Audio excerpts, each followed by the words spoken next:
We are Louisiana Indivisible. From New Orleans to North Louisiana, from Baton Rouge to the Bayou, from Shreveport to St. Bernard Parish, from Lake Charles to Lafayette to Leesville. Together, we can defend our democracy. We Are Louisiana Indivisible is highlighting people, politicians, and organizations across the state and region that understand there are no kings but king cakes in Louisiana, and that y'all will always mean all. Listen, share with your friends and neighbors, and help us work for a better tomorrow in Louisiana and beyond. Welcome to We Are Louisiana Indivisible. I am your host, Joel Sharpton. This week is a special episode. On Monday of this week, I attended the Lincoln Parish Democratic Party Executive Committee meeting. They were holding a candidates forum where a lot of candidates were able to attend and speak in person. It was exciting for me. I had actually recorded interviews with several of these candidates already, but it was nice to meet them all in person. I got to meet a couple of folks for the first time, and I even set up next week's episode with Nick Albares, who's running for Senate.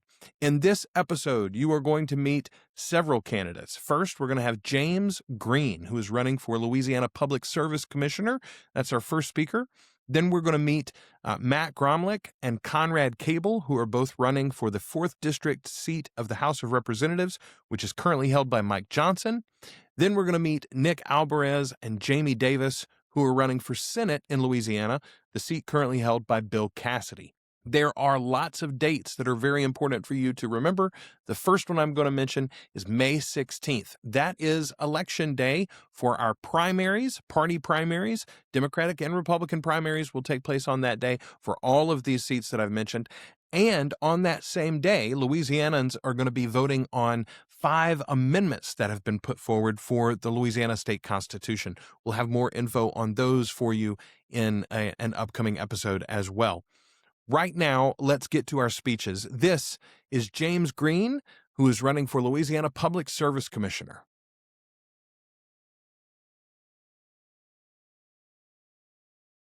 Thank you. I'm James Green. Thank you all so very much for this opportunity. I have a 7-point plan and also have some amendments on it. I'm James Green. I'm from Shreveport. I've been on the Shreveport City Council. This will be my 16th year.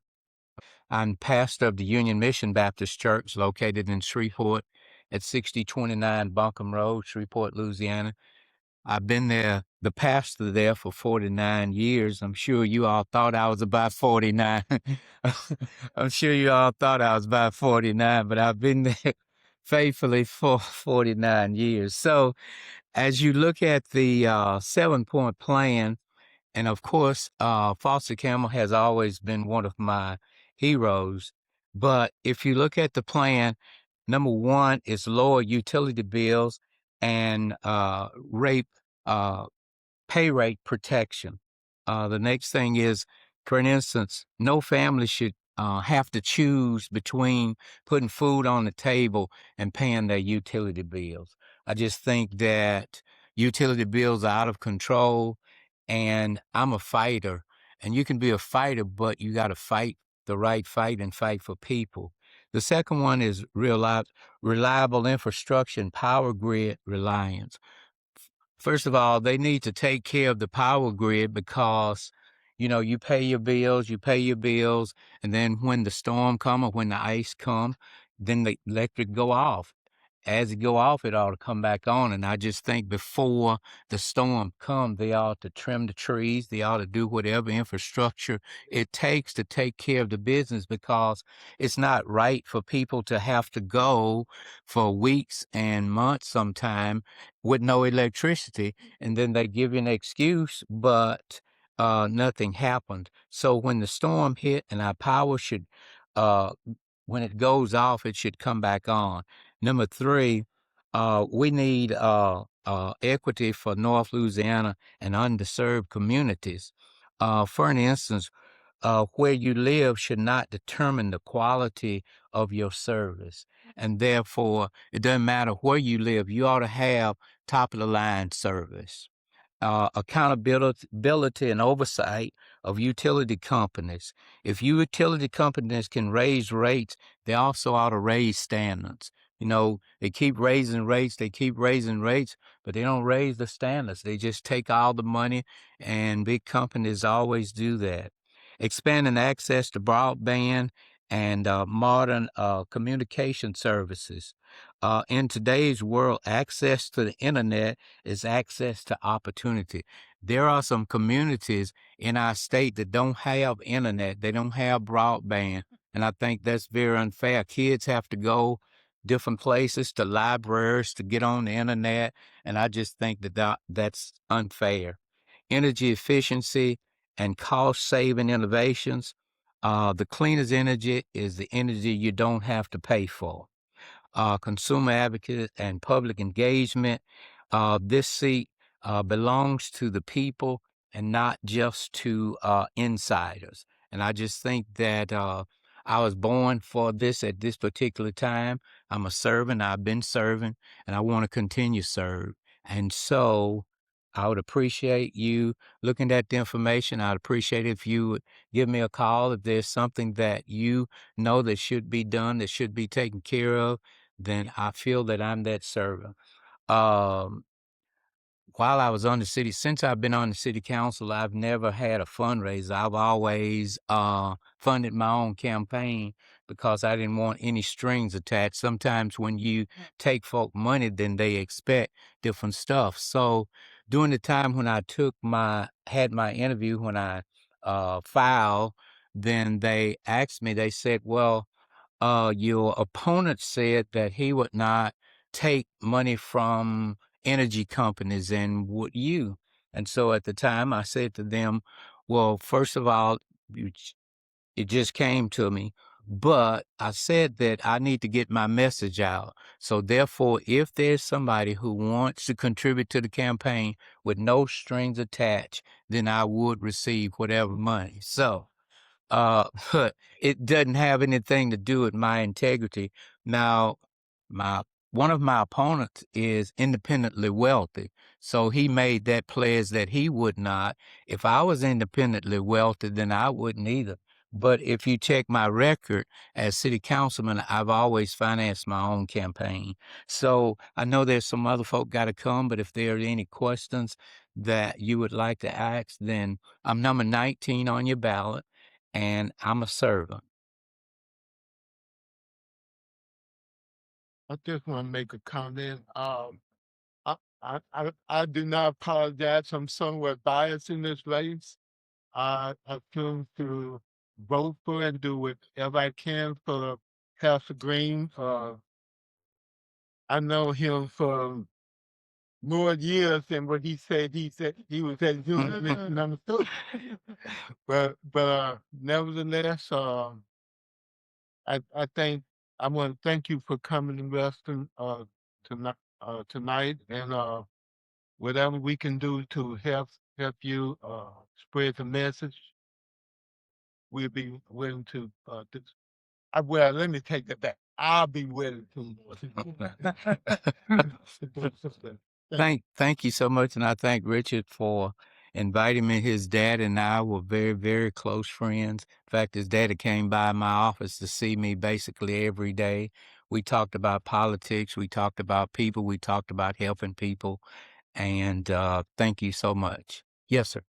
All these big data centers that they're building everywhere, and I don't know a lot about that, but everything I hear is that they're going to draw tremendous amounts of power, and as a result, everybody's electric bills are going to be going through the roof. So, again, I don't know what kind of jurisdiction you would have in this role to mitigate that or to oppose some of those things, but can you? Yes, sir. Basically, we would have jurisdiction over those. I've been studying up on them. In fact, we have some coming to Shreveport, Caddo Parish. And of course, we got to hold them accountable. And of course, what happens is, as I've been studying up on it, they dress it up with saying that they have a lot of jobs coming. When it started out, that's true, okay? But then once they get the plant built and once they get everybody in place, those jobs that they're talking about are not real jobs. They're talking about construction companies and all of that. So during the time that they were coming to Shreveport, one of our council members went to Maryland, I believe, to check one of them out. And some other people from the community, other business folk, commissioners and all, they came back with the story from Maryland that that one was top of the line. So we went on that particular information that we had. But as I study and as I talk to people that's involved in it, that has knowledge of it, then there has to be some accountability. And then I think that until we have that accountability, we need to put the brakes. Because what happens is they set all of these jobs, and they're going to be high-paying jobs, but once they get the factory facility made, then those jobs go down tremendously. And of course, what happened is in Shreveport, SWEPCO built a $100 million power grid. So they are working on their own on the grid. They'll do the infrastructure and all of that kind of stuff. It will not bother your electric bill, or it will not bother your water bill. Then they have their own source, and with the amount of water that they use, then it's not a lot to change your electric bill. And again, I thank you all so much for inviting me to come. Thank you, Richard, and thank all of you, and thank you for the time. All right. I love that we have a vigorous party primary system right now in Louisiana. We've got two great candidates who are running to be your Democratic candidate for the 4th District seat in the House of Representatives, currently held by Mike Johnson. We're going to hear from the first of those folks right now, Conrad Cable.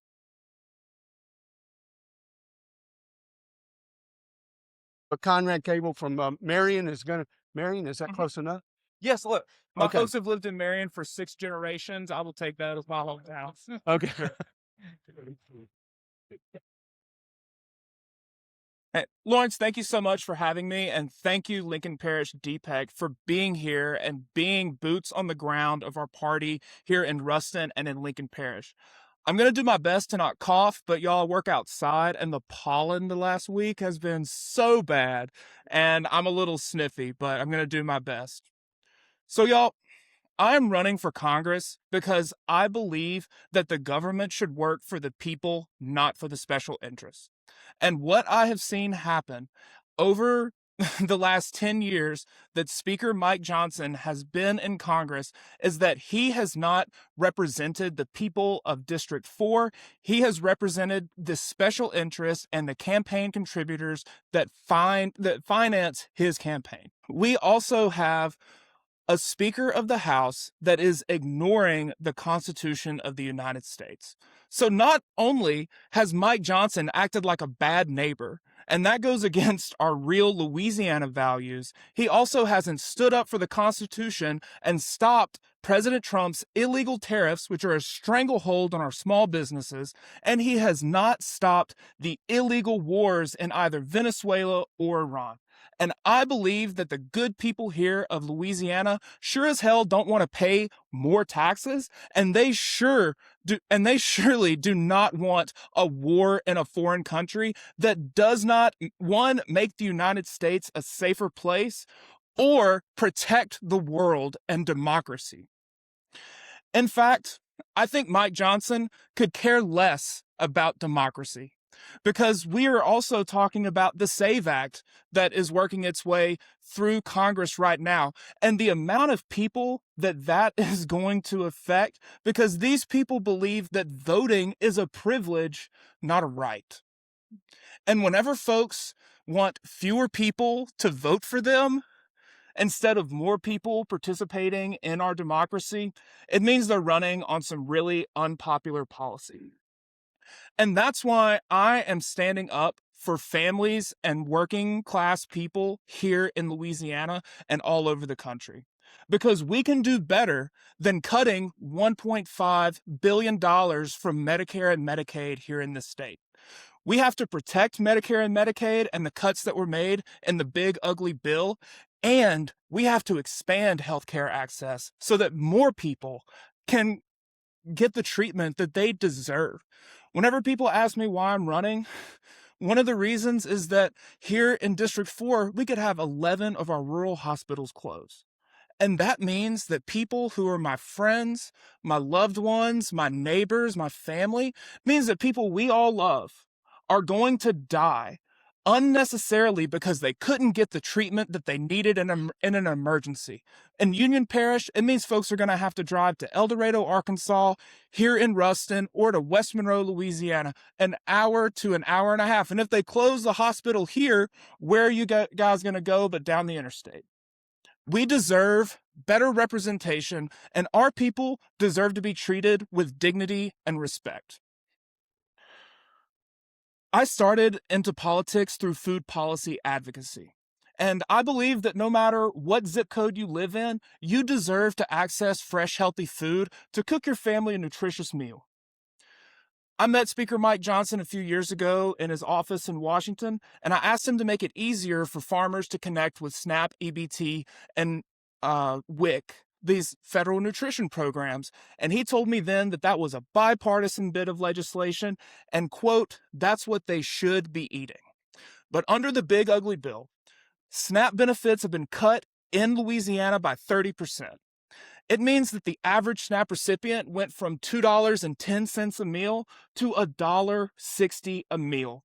And I want to see any of these legislators who voted for that legislation, who don't even buy their own groceries, cook a meal for their kids for $1.60. I don't think they could do it. And that's why I'm running to reform the Farm Bill, because I believe that the USDA should have fresh food stores in every zip code that struggles to access fresh, healthy food. Because I think we have to have more farmers here in Louisiana, not less. Right now, we have a record number of farms up for sale because ever since the illegal tariffs started in 2017, our soybean industry has been cut in half. And I'm not a commercial farmer, but I know enough about small towns here in Louisiana to know that our communities can't afford to lose agriculture the way that small towns like Spring Hill or Bastrop have lost industry. We also have to have a conversation about infrastructure, because 1/3 of the people here in District 4 don't have the internet at their homes. And 70% of our water districts have a C or lower grade. I go to a school board meeting, they're not having a conversation about how our kids do better on the ACT. They're having conversations about how our kids have clean drinking water in schools. And that makes me mad. I believe that it is bipartisan. Even the most libertarian folks believe the government should provide infrastructure for our people. The most bipartisan part of my platform is my strong stance against corruption.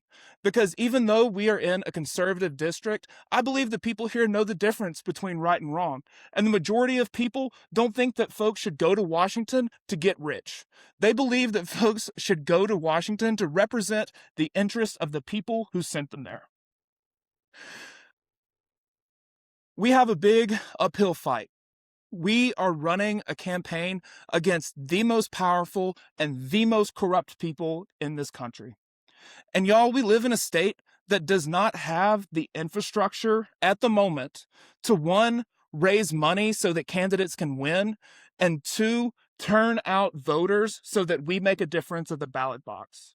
And that's why I'm running on a platform that is to make government work for working people, because even though Democrats have done some amazing things for civil rights in the last 20 years, we have to do more for working class people. We have to offer more than just identity politics, even though that is important. And so that's why I am focused on making this campaign about kitchen table and economic issues, because I believe that every part of my platform, from making healthcare more accessible, increasing food access, raising our federal minimum wage, and holding our leaders accountable whenever they're trading stocks off of insider trading, I believe that we can build a party and an infrastructure that can beat these guys, because organized people do beat organized money. But we are not going to hold Mike Johnson accountable unless we can break into the national conversation and talk directly and hold him accountable, and frankly, metaphorically punch him in the face. Because what he's doing right now, metaphorically, and I am not afraid to throw some gut punches and call Mike Johnson out for not just being a bad Louisianan, but for being un-American. So I'm Conrad Cable. Thank you guys so much for having me. I have my DPEC meet or my DSCC meeting in a couple of minutes, but I'm going to hang around. So afterwards, I would love to talk to any of you about my platform or any issues that you care about here in your community. So thank you again. Let's hear from the second Democratic candidate for the 4th District seat in the House of Representatives, currently held by Mike Johnson. This is Matt Gromlich.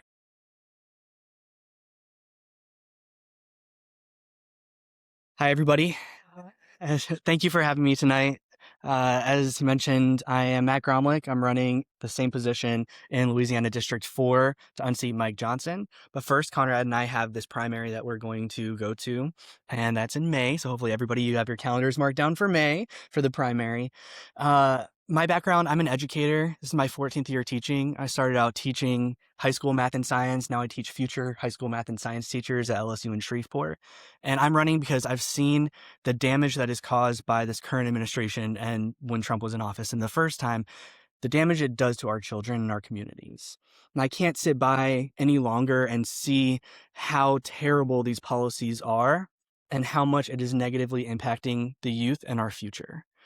So primarily what I'm running for is to bring dignity, compassion, and care back to Washington, to have people in Washington who know what it's like to work in the community, to work with some of the most marginalized people, and to be able to take students and people, community members from where they are to where we need to be. Part of my platform is looking at feeding all of our children. No child should be in school hungry. If you're hungry, you can't learn. You definitely can't learn to the best of your ability. Also, looking at universal pre-K. We have taxes. We've invested through taxes into our government. Our government should invest back into us. And part of installing a universal pre-K system allows families to stay in Louisiana, families that may previously have ended up leaving. It allows for us to use Louisiana companies to build the infrastructure necessary, and it allows schools like LSUS and other institutions to train high quality preschool instructors. And that means, some people that are currently working in daycare centers, creating pathways and pipelines for them to be certified and to get an increase in pay. Not that teachers make tons of money, but there is a little bit more in that than in the current daycare system. So thinking about how we advocate and help the youth today and how that can lead to building a better Louisiana for tomorrow. Of course, I agree with everything that Conrad said as well. When we're talking about infrastructure, we see it all around us. We need to make sure that our infrastructure is being protected and fixed. So roads, water. We also need to look at healthcare and moving to a model that provides healthcare for everybody in the United States, and that's not tied to employment. What I also want to talk about today, and then I'll gladly take questions, is also our backgrounds and how our backgrounds show you how we will and what we will do when we get to Congress. So as a professor, I work in educational research. I've been published in educational journals. I know what it means to read 10,000 pages in a week and be able to write a response to that. That's what congressional members do. You have these huge bills that are ungodly that are dropped on your table at the last minute, and it's up to you and your team to kind of take that information in and be able to synthesize that and make a well-informed, developed decision based on that. As far as policy goes, as an educator, I work in policy all the time. I lead a committee at LSUS where we look at the policy and how that impacts the entirety of the university. And as a congressional member, you're always looking at policy, you're looking at it holistically and how your policy can be seen and all the intended and unintended consequences of that. So as we talk, I'd love to hear questions that you have about different stances or about implementation processes and get to know you all a little more. I have, I don't know, 7-ish minutes, I think, 7 or 8. Yeah. So does anybody have any questions? Matt, one of the things Yes. that keeps striking me, and this doesn't just go for the office that you and Conrad are running Mhm. for, but the office that Nick and Jamie are running for as well. These are high-profile positions They that are. you'd be replacing, and Yes. even as a freshman Mhm. congressman or freshman senator, you have a lot of heat. Yeah, absolutely. What would be one of your top priorities to try to use that name and Mhm. that heat in the Democratic establishment to maybe put something forward quickly? Yeah, that's a great question. And you're 100% right. If Nick, Conrad, Jamie, or I are able to unseat such a high profile member in Congress, it's huge. It makes a statement to the nation about who Louisiana is and what we're capable of. We have to be able to capitalize on that as we move forward. So it's taking the biggest bills and trying to push them through as quickly as possible, which for me would be working on healthcare and working on universal pre-K. Those are so important to the health and the livelihood of our nation. I mean, just was it Saturday night? We went to an event that was for medical bills. It was a battle of the bands, and the DSA there made an agreement with medical companies in Shreveport where if we raised $10,000, they would eliminate over $1 million of medical debt, because they have that ability, and like they're taking advantage of people so much that they can just, okay, we'll waive, $900,000 worth of medical debt if we pick this up. So really looking at healthcare and taking that name, that notoriety, that visibility.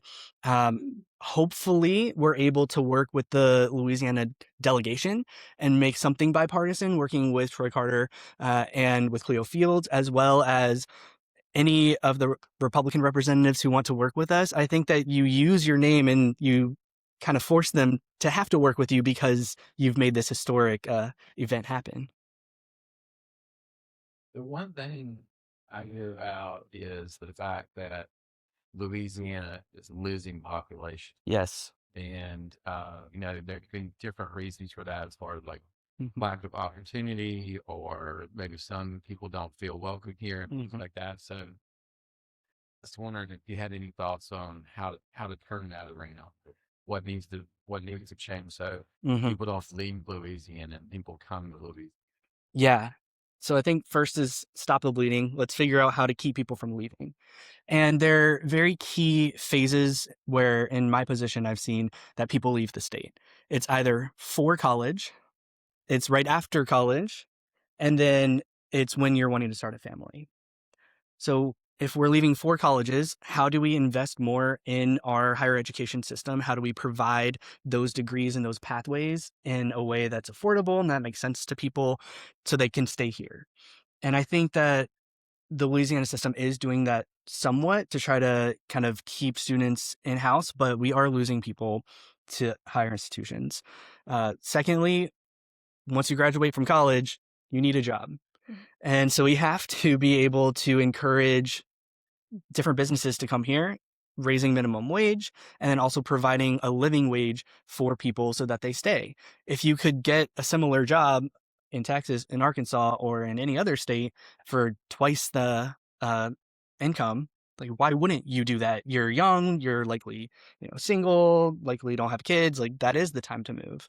And then I think what I'm seeing is people my age, in their late 20s, early 30s, you're married, you want to start a family, you want to build your family in an environment that protects your family and provides opportunity. And I think that's where universal pre-K is a really great implementation, because instead of spending $13,000 a year on daycare, which is the national average, that money goes back into people's pockets. We have people taught by well-educated preschool teachers. And just all of that stress, that like financial stress is relieved. So there's a lot of work to do, I'm not going to lie, but I think those are good steps in the first part of to stop the bleeding. And once you do that, people can say, oh, well, maybe we don't have universal pre-K over here and we can move to Louisiana to do that. Or our minimum wage hasn't been increased, but in Louisiana they did. And we're more likely to get those people across the border the other way. Yes. The U.S. Foreign policy is becoming more and more Yes. right? Mhm. In the last couple of years. What would you like to see the American government do, a foreign policy perspective, the next 10 to 15 years? If Yeah, that's very general question. I think, foreign policy, there's a lot of nuances and facets to it. I think the first thing is that we need to make sure that we're protecting our constituents first. And so if our people don't have access to healthcare, if we don't have access to education, if we don't have access to clean water, we do need to make sure that we're providing that to U.S. citizens. And looking at how we're interacting on a global scale, I guess, is your question more about like wars? Is it about well, I mean, the cutting of USAID, right? Yes. Venezuela. Yes. So I think that having a strong idea of what we want, Mhm. foreign policy, should the U.S. be the person leading the globe, or should it Right. simply be just another voice? I think we have the United Nations for a reason. I think that the United States should not be the only country that feels like they have to save the world. We're a collective, we're a global community. And so we have all these organizations that we're working with for a reason. We need to be able to listen to other countries and their leaders. We do need to be able to interfere if we need to, if there is a security threat to us. As far as like the wars go, wars should go through Congress. Like that is part of the Constitution. So the executive needs to be checked. They need to be held accountable for any decision that they make that is unconstitutional or illegal. And I would definitely hold people accountable for making those decisions that are outside of their constitutional authority. Mhm. Yes, ma'am. I'm president of Ruston Voters League, and I pay the roads. In fact, my shoes probably worn out. But dealing with our young people, 18 to 35, Mhm. they have become so disinterested in politics. Mhm. How has it been working for you over in that area, and what suggestions do you have to try to get them motivated to, number one, be educated on what's going on, and then actually go out and register and vote? Yeah, it's a tough problem. People, It's sad. it is. Social media and so Mhm. much that they are seeing that's not true, Mhm. but believing, Yes. it turns them off a lot of times to even get involved and get educated on what's actually happening. And so I find personally, in my community, is making it personal. Yes. And that has helped me a lot. But, everywhere I think I got to come up with something else. But when people tell me, oh, I don't believe in politics, and I say, well, do you believe in SNAP? Do you believe in Medicaid? Are you getting student aid? Or rent subsidy? And they say, oh, yeah, well, that's politics. If you don't vote for the right person, it's a possibility you won't get these benefits. Absolutely.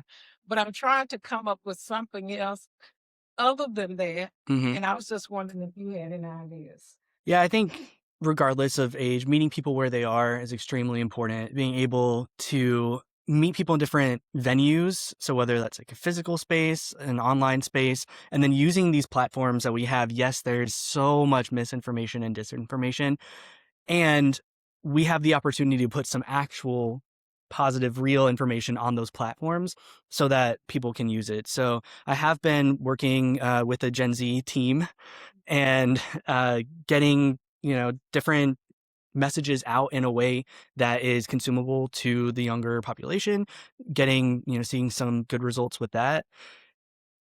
It's, I was listening to a podcast where they were talking about, we think that it's new, but it's not really new. If you think back to the fireside chats or the TV, Nixon JFK debate, politicians have always had to adapt to new and updated media and able to get their message across to the next generation. And I think that it's important to not discount what could be done on those platforms, but it's a lot of work.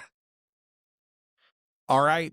We've got another very important race in Louisiana. We've got two senators. One of them is up for grabs this year. Bill Cassidy currently holds the seat. He's facing a very tough primary run of his own, but we've got two Democratic candidates. The first one you're going to hear from right now is Jamie Davis. Now, Jamie wasn't available to attend in person, but he's actually already appeared on an episode of this show previously. He did send in a speech and video, though, to share with us in Lincoln Parish, and I'm going to share it with you now.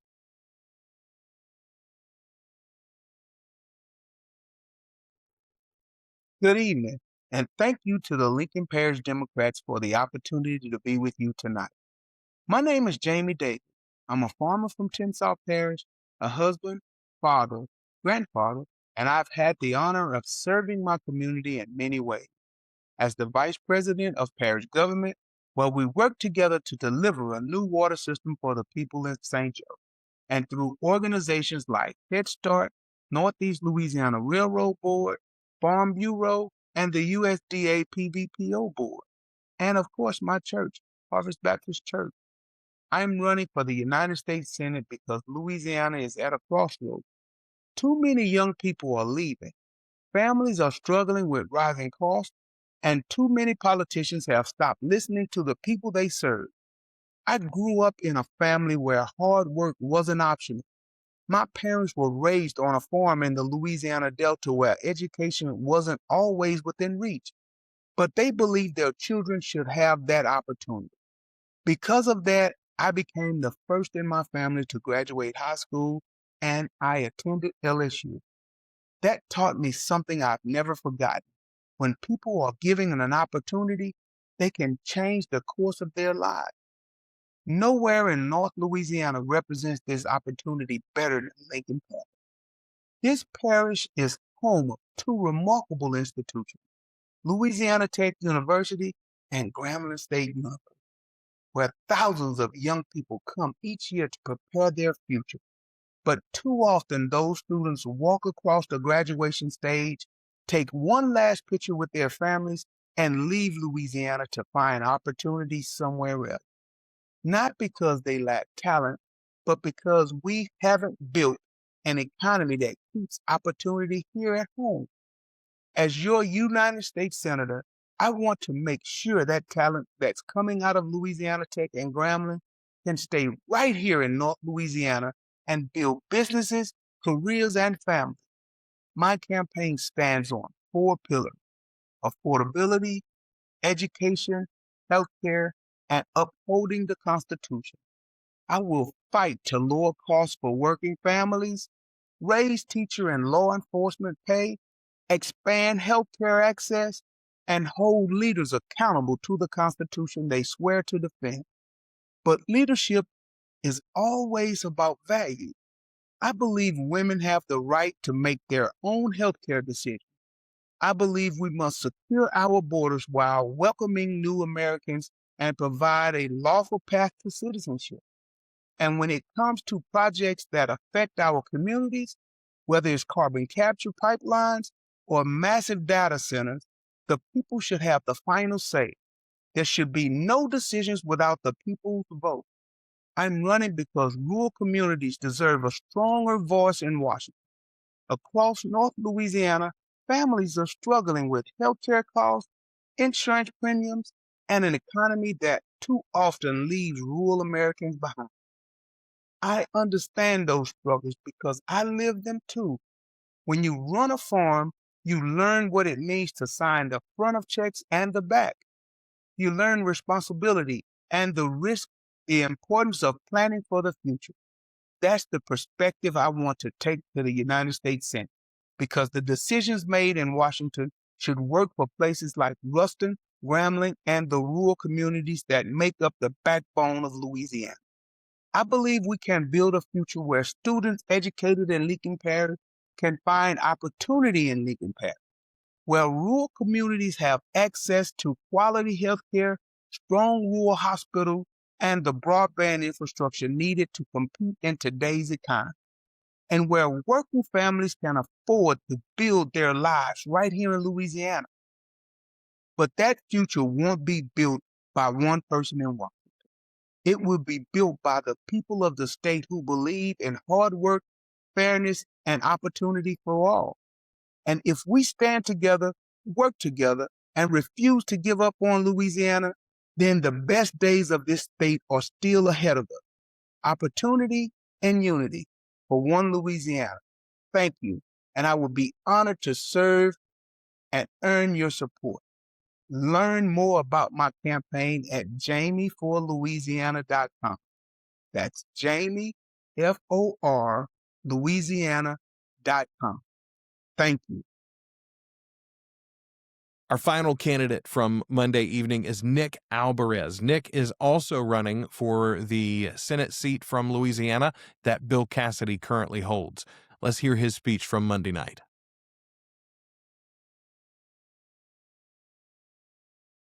Hey, it's a pleasure to be with you all tonight. My name is Nick Albares, and I'm running for the United States Senate. And it's been a wonderful day here in Ruston and in Grambling. We had a wonderful time. I met with some of you already today, and so it's been just a true joy to be with you all. But we've got a serious task ahead of us. When I qualified on February the 13th for the United States Senate, I said that my political philosophy is simple. Every person is important. Every person has inherent dignity, and our public policy ought to reflect that. Today we were talking, and as I was driving up here from Baton Rouge this morning, I was reflecting on this idea that resonated in my conversations today, that we need to heal this land. We need to heal this country, because right now there's too much chaos, too much division, and our policy is tearing the fabric of our communities apart. Y'all, right now in the Republican primary for the United States Senate, the platform that they seem to be running on is who is closest to one single politician. And we all know who that is, right? Meanwhile, I'm fighting to show that I am going to be closest to the people. Because we need leaders who are ready to stand on their own 2 feet. Because that's what people want. Leadership is not getting behind one person. It's about all of us. It's about the dignity of all of our communities, building our collective power, drawing on the strengths of each one of us. When I stepped forward, I decided to step into my power, knowing that it would inspire others to step into their power. And that's what this race is about.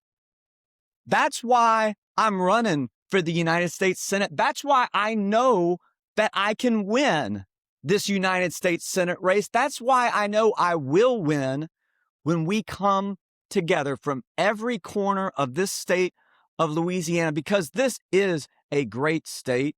It is a place rich in natural resources. It is a place rich in amazing people. But too often our leaders have been focused on division. We look at what some of the people in the Senate race on the other side have done. They have cut Medicaid to the tune of $1 trillion. And do y'all know when those cuts go into effect? Does anybody know when they go into effect? That's right. After the midterm elections. So we need to make sure that our communities know that healthcare is on the ballot this November. So while they're focused on cutting it, when I'm in the Senate, I will restore it. While they're focused on levying tariffs across the board, which drive prices up, I'm going to say we need a targeted trade policy, not across the board, that drives prices up. When we talk about foreign policy, we don't need foreign policy based on impulse. We need a foreign policy that is intentional, because right now, what they voted for was endless war in Iran, because it's easy to get into a war. It's a lot harder to get out. And right now we're seeing gas prices going up through the roof. So, folks, these are serious times, but we also need to come together and see how can we bring our message to every person in this state, because I truly believe that in order to build the broad coalition necessary to win the United States Senate race statewide, it's about recognizing that the values that we have as Democrats, those are shared values, because I truly believe that every single person wants to walk out their door onto a safe street. Everybody wants to drink clean water and breathe clean air. They want to be able to go to the doctor when they're sick and not be bankrupt if they have to have an operation. They want to be able to send their kids to good schools where their teachers are highly trained and well compensated. They want to be able to provide childcare that's universal or provide paid family leave. These are things that we can do. But the other side, again, is cutting Medicaid to fund tax cuts for billionaires. Folks, if we can spend billions of dollars in munitions in Iran, we can spend that money to provide for our people. All right? My name is Nicholas, and Nicholas in Greek literally means victory of the people. And so when I talk about my victory, it's not a personal victory. The victory that we will win in November will be a victory of the people, by the people, and for the people. And that's what I am about. That's what my career has been about. I've spent 2 decades working in public policy and public service.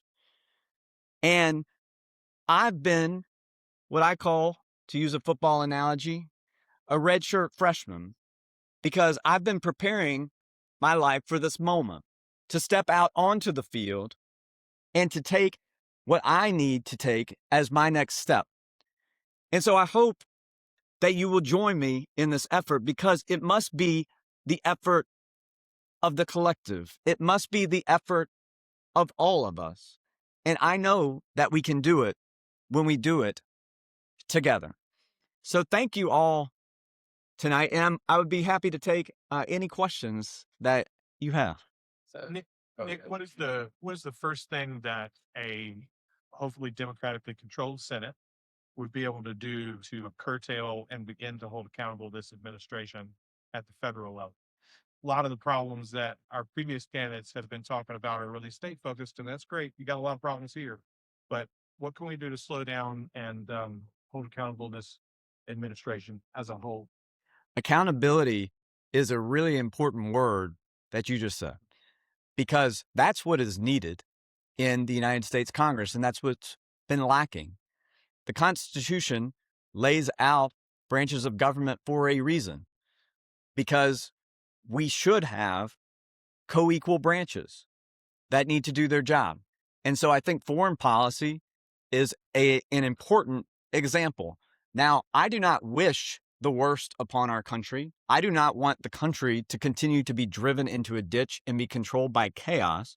So my hope, sincerely, is that we are in a better position in November than we are right now. That is my hope. That is my prayer. That is not my expectation.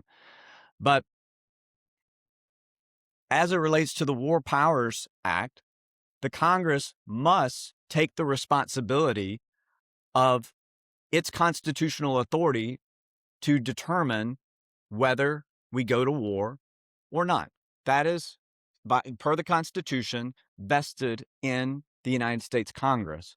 And so that is a fundamental place where the Senate needs to take action. I'll also say that one of my very first priorities, as I mentioned, is going to be, when we retake the United States Senate, rolling back the healthcare cuts that would go into place January 1st.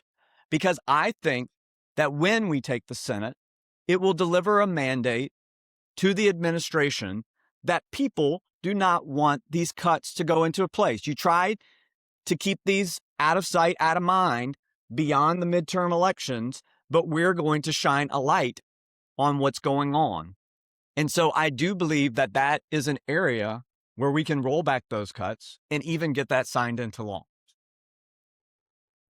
I We had think another. you need to remind the public that Julia Letlow, Bill Cassidy, Mike Johnson, all of them voted for abdicating the responsibility of Congress in the War Powers Act. They voted not to take that responsibility. That's right. They voted for cutting Medicaid. They voted for giving tax cuts to billionaires. That's right. They voted, as Judith just said, they voted for taking away their responsibility completely. They voted for $1 trillion in Medicaid cuts. They voted for tariffs that are driving prices through the roof. They have not voted for anything that affects your cost of living. And that will be my focus in office. Yeah, question. I think people are scared and angry, and I think there is going to be a lot of shakeouts in November. I think people are feeling hopeless that we can get rid of these folks. How many votes is it going to take to get you in there? What do we have to do here in this state? That's a great question. We need every vote we can get. Now, look, I worked for Governor John Bel Edwards. We were able to win, in 2015, and at that time I was in Washington D.C. actually. So I was in D.C. I was sitting on my sofa. I remember as the election returns came in. I was about a year out of graduate school. I studied public policy at Georgetown University. After working here in Louisiana, I was in New Orleans. I moved up to D.C., but I thought that I was going to stay in D.C. I thought that I was going to work whether on Capitol Hill as staff or something. But you know what? When Governor Edwards got elected, I said there's going to be some opportunity to get some things done back home in Louisiana. And so I first came back and worked at the Louisiana Budget Project, now known as Invest in Louisiana, an excellent policy organization. I encourage everyone to sign up for their daily news brief if you're not already. But I then joined the administration. We worked on re-election, and people said, this isn't going to happen. But we ran on healthcare because Eddie Risponi at that time was talking about freezing Medicaid. So what did we do? We took town halls all across the state, and we informed people about what that was going to mean to healthcare cuts. Well, healthcare is on the ballot again. And I think, like you said, people are fired up. People are ready to go. Look at what we did with the constitutional amendments that the governor was pushing last year. 70% to 30%, those went down consistently. So I think people are ready. And I think that from now until November, we got to get organized and we got to work through all of our communities and let people know what's at stake. Because this is bigger than even one policy. As I was talking about earlier, I really think that this is as much a spiritual struggle as political. And what I mean by that is that we as a nation need restoration. We need healing because we've been driven apart by billionaires that I believe are really trying to exploit and extract from our communities. So How are we going to heal if we don't hold folks accountable for the crimes they've committed? Well, you're right. Accountability is an important part of it. You're absolutely right. We need accountability, and we need to get back to government that's driven by basic human decency. But I 100% agree. We have to have accountability as part of it because you can't have restoration that just looks past what has occurred. So I agree with you. And you know what? I truly believe that we are at a place in this history of this country where it is an axial moment. I think that we are starting to turn, and people are awakened to the fact that what they're being sold by this current administration is not benefiting any person. It's to benefit this administration and their billionaire pals. That's what I truly believe. She spoke about a career, 20 years working in policy with John Bell. And you spoke about Medicaid. Are there any policy things that you worked on in those last 20 years that you weren't proud of, that you wish you'd done differently, or that the state gave done differently? Well, that's a good question. Not say you did it wrong or bad, but maybe if you've done it better, you have a different way you want to do it now. Yeah, that's a good question. Um, you know, women's health care in Governor Edwards had, a specific stance on that. And that's something I get questioned about. That is something where we have a difference of approach and opinion. And I believe that, the government policy should not be governing how women's bodily autonomy.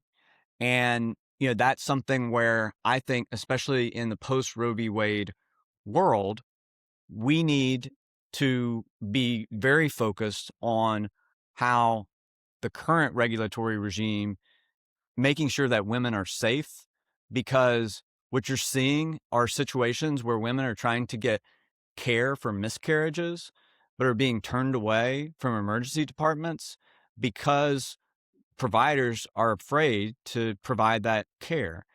And so I think that, while that wasn't something that I worked on personally as an advisor, when I think about, the administration and the bans that we have in place now that were passed by the legislature, that is something that we're seeing the adverse consequences of. And I believe that to be truly pro-life, we need to be focused on issues that support women's health care, like maternal health. We need to be focused on education, and we need to be focused on universal child care and paid family leave. I think that's where we focus on, because when we look at maternal mortality in this state, the statistics are really, really abysmal. And when we look at the racial disparities that exist, they need to be tended to. We need to educate providers, and we need to provide certainty that they won't be adversely impacted. So I think that's an area that, we have a lot of progress that's yet to be made. I am so excited that we've got so many great candidates running for so many different offices across this state, both at the federal and the state level. All right, let's talk through the dates for this spring election across Louisiana. This is going to be for the offices of U.S. Senate, U.S. Representative, Louisiana Supreme Court Justice, Board of Elementary and Secondary Education member, and Public Service Commissioner, as well as municipal primary elections in some. These are for party primaries. The date for the election itself is May 16th. Here's the dates you need to worry about leading up to that, though. You can register in person, by mail, or at an OMV office by April 15th. The deadline to register to vote through the Go Vote online registration system is April 25th. Early voting is May 2nd through the 9th, excluding Sunday, May 3rd, and that is from 8:30 a.m. to 6 p.m. each of those days. The deadline to request an absentee ballot is May 12th by 4:30. Other than military and overseas voters, you can request an absentee ballot online, by the way, through the voter portal, or writing into your Registrar of Voters office. The deadline for Registrar of Voters to receive a voted absentee ballot is May 15th by 4:30 p.m. And on Election Day, the polls are open from 7 a.m. to 8 p.m. All right. Do not miss this election. Again, we've got party primaries and amendments for the Louisiana Constitution on the ballot May 16th. Before those party primaries, though, I do want to remind you that on March 28th, all across the country and the state, there are going to be No Kings rallies. Personally, I'm going to be at the Ruston event at 10 a.m. and the Monroe event at 2 p.m. In Ruston, we're going to be located at Railroad Park in downtown Ruston, and in Monroe, we're going to be at the Ouachita Parish Courthouse. We'd love to have you join us for one or both of those events. We're going to have some great speakers. I'll talk more about that next week. Come and join us for No Kings all across the country. More than 3,000 events now organized. It's going to be millions of folks celebrating their First Amendment rights. We'll talk to you again next week on We Are Louisiana Indivisible.